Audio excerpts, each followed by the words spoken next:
उपवासासाठी हलका, पौष्टिक आणि झटपट तयार होणारा वरीचा उपमा कसा बनवायचा ते आज आपण पाहणार आहोत। वरीचा उपमा मोकळा, स्वादिष्ट आणि परफेक्ट कसा बनवायचा ते ह्या व्हिडिओमध्ये आपण पाहणार आहोत। चला तर मग वेळ न दवडता रेसिपीला सुरुवात करूया। प्रीतीसमय रेसिपीजमध्ये आपलं खूप खूप स्वागत आहे। इथे मी 1 वाटी वरी घेतली आहे। ह्यालाच वरई देखील म्हणतात, भगर देखील म्हणतात आणि इंग्लिशमध्ये समा राईस असं म्हणतात। आता ही जी वरी आहे ती आपण व्यवस्थित स्वच्छ धुवून घेणार आहोत। चांगलं चोळून ह्याला आपण धुवून घेऊया आणि पाणी जे राहील ते आपण पाणी फेकून देणार आहोत। ह्यातलं पाणी आपण काढून टाकूया आणि वरी जी आहे ती आपण बाजूला ठेवून देऊया। यानंतर इथे फोडणी करता तेल घेणार आहोत। तर इथे मी तेल जे घेतलेलं आहे ते उपवासाचं शेंगदाणा तेल घेतलेलं आहे। याऐवजी तुम्ही तुपाचा देखील वापर करू शकता। 8 ते 10 काजू मी उभे चिरून घेतलेले आहेत। याला व्यवस्थित मस्त असं तळून घेतलेलं आहे। ह्याला एका वाटीमध्ये आपण काढून घेऊया। यानंतर 2 टेबलस्पून इतके शेंगदाणे घेतलेले आहेत। ते शेंगदाणे देखील आपण मस्त असे तळून घेणार आहोत। अगदी कुरकुरीत तयार करून घ्यायचे। तर इथे बघा मस्त असे हे कुरकुरीत तयार करून घेतले। आता याला देखील एका वाटीमध्ये आपण काढून घेऊ।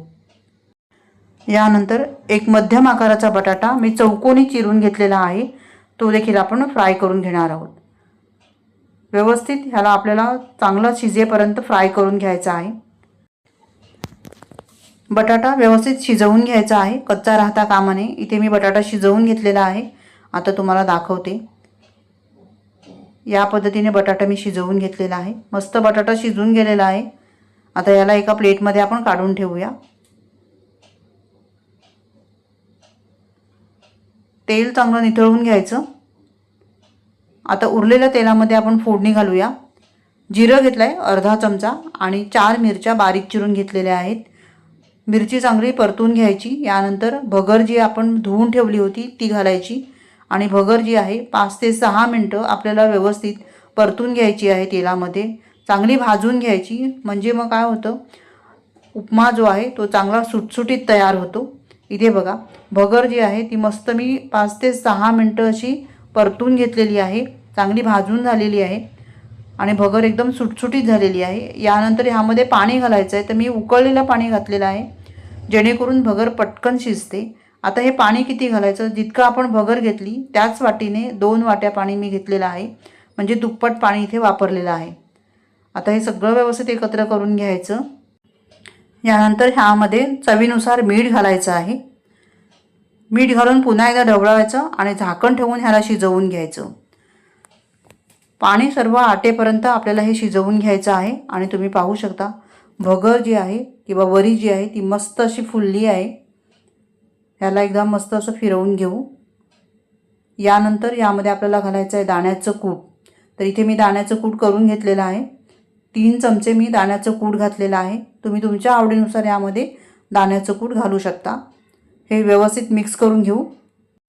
यानंतर आपण तळून ठेवलेला जो बटाटा होता तो घालायचा। शेंगदाणे तळलेले होते ते घालायचे। तळलेले काजू घालूया आणि हे सगळं व्यवस्थित पुन्हा एकदा मिक्स करून घ्यायचं आहे। गॅसची फ्लेम लो ठेवायची आहे। आता इथे मी 1 ते 1.5 चमचा इतकं साखर घालायची आहे। साखर तुम्ही तुमच्या आवडीनुसार इथे वापरू शकता आणि 1 चमचा मी इथे साजूक तूप घातलेलं आहे। हे ऑप्शनल आहे, नाही घालायचं असेल नाही घातलं तरी चालतं। आता हे सगळं व्यवस्थित मिक्स करून घेते। एकदम चटपटीत खमंग असा हा उपमा तयार होतो। इथे आपला हा उपमा तयार झालेला आहे। ह्यावर झाकण ठेवू, एक 5 मिनिटं ह्याला असंच वाफेवर शिजू देऊ। गॅस बंद करून ठेवायचा आहे। 5 मिनिटानंतर तुम्ही पाहू शकता मस्त असा सुटसुटीत एकदम मोकळा परफेक्ट असा हा उपमा आपला तयार झालेला आहे।